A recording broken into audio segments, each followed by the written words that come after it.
The fall of a great tree, Zaoga in the post-Ezekiel Guti era. There are people who are gifted, and there are people who are made gifts. And sometimes some people master their gifts and excel in the grace till they are too much to be owned by an individual family or a denomination. They become a national treasure and a global benefit. The late founder and archbishop of the expensive Zaoga, internationally known as Forward in Faith, is one of such a rare kind. Archbishop Ezekiel Guti was a pivotal figure in the development of Zaoga Fifth, a significant Pentecostal church in Zimbabwe and beyond. His contributions, vision, and leadership have played a crucial role in shaping the church and its expansion. Analyzing the potential impact of his death on the movement is essential to understand the challenges and opportunities that might arise with such a sad eventuality. But who was Apostle Ezekiel Guti? Archbishop Ezekiel Guti was a prominent Zimbabwean religious leader and the founder of the Forward in Faith Ministries International, FIFME, also known as the Zimbabwe Assemblies of God Africa, Zaoga. He was born on May 5, 1923, in Chipinge, Zimbabwe.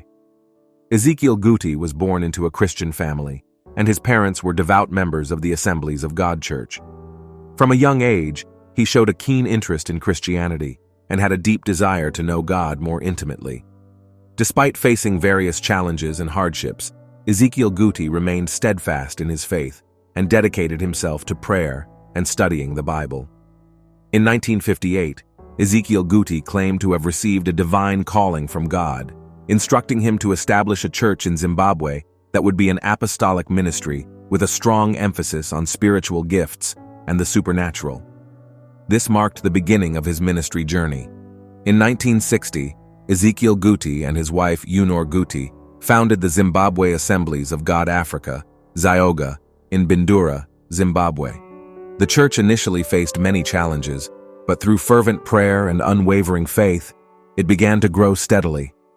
Over the years, the ministry experienced remarkable growth, attracting thousands of followers not only in Zimbabwe, but also in other African countries and beyond.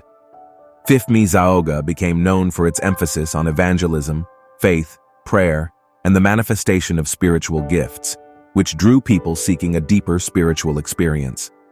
Archbishop Guti and his ministry were active in various mission and humanitarian activities. They established educational institutions, orphanages, and medical facilities to provide aid and support to the less fortunate. Under Archbishop Guti's leadership, the Forward in Faith Ministries International grew to become one of the largest Pentecostal and charismatic movements in Africa, with a significant global presence. FIFME Zaoga established theological seminaries and training centers to equip pastors, ministers, and leaders with biblical knowledge and ministry skills. Archbishop Guti's ministry has been associated with numerous accounts of healing and deliverance, reinforcing its reputation as a place of miracles and supernatural encounters. The ministry actively engaged in community development initiatives, including educational programs, healthcare services, and efforts to alleviate poverty. Now that the great tree has fallen, the million-dollar question is what's next? Where to from here? It goes without saying that with the removal of such a great figure, the ministry inevitably takes a huge knock. Sometimes a ministry may not need to preoccupy itself with safeguards to futilely try to avoid an unavoidable split and other such eventualities. Sometimes what a ministry or a movement of such humongous size need is to put in place measures to manage the inevitable split and possible divisions and dissensions. In this presentation, we look at the dark phases this great movement may face with the loss of their great leader. Leadership void. Ezekiel Guti's death would undoubtedly create a significant leadership void within Zaoga Fifth. As a charismatic and visionary leader, he has been instrumental in guiding the church's direction, policies, and growth.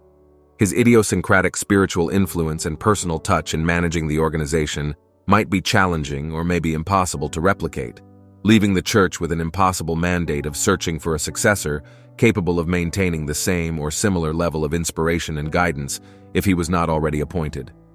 Such a crisis is inevitable, especially in cases where the successor only take office after the death of the predecessor, as opposed to handing over the executive mandate to your successor and move to a ceremonial role while still alive for a seamless transition.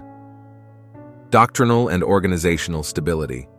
This is probably the most significant event likely to arise as a result of the apostles' promotion to glory and a more aggressive cause and pretext for spits and division together with power hunger. As a founder, Ezekiel Guti was the primary custodian of Zaoga FIF's doctrinal beliefs and organizational structure. His death will lead to internal debates and disputes about the interpretation of his teachings and the direction of the church.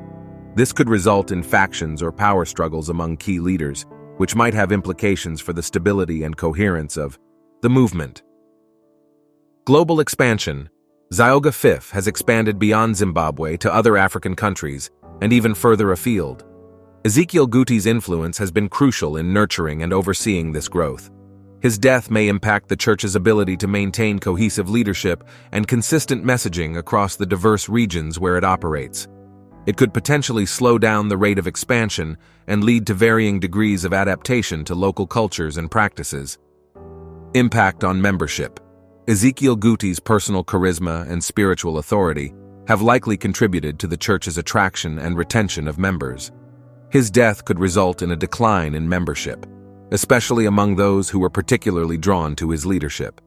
However, if the church successfully navigates the transition and identifies a capable successor, it might demonstrate resilience and continue to grow. Community projects and outreach.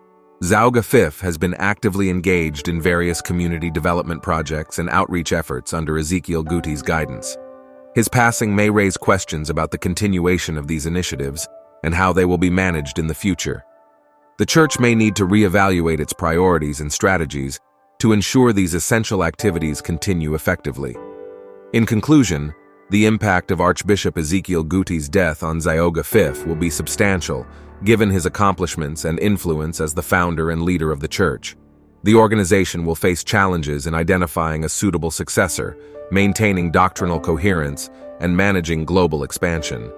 However, with careful planning, effective leadership transitions, and a committed membership, the church may navigate this critical moment and continue to thrive in the post-Guti era. Courtesy of Destiny World Global Outreach.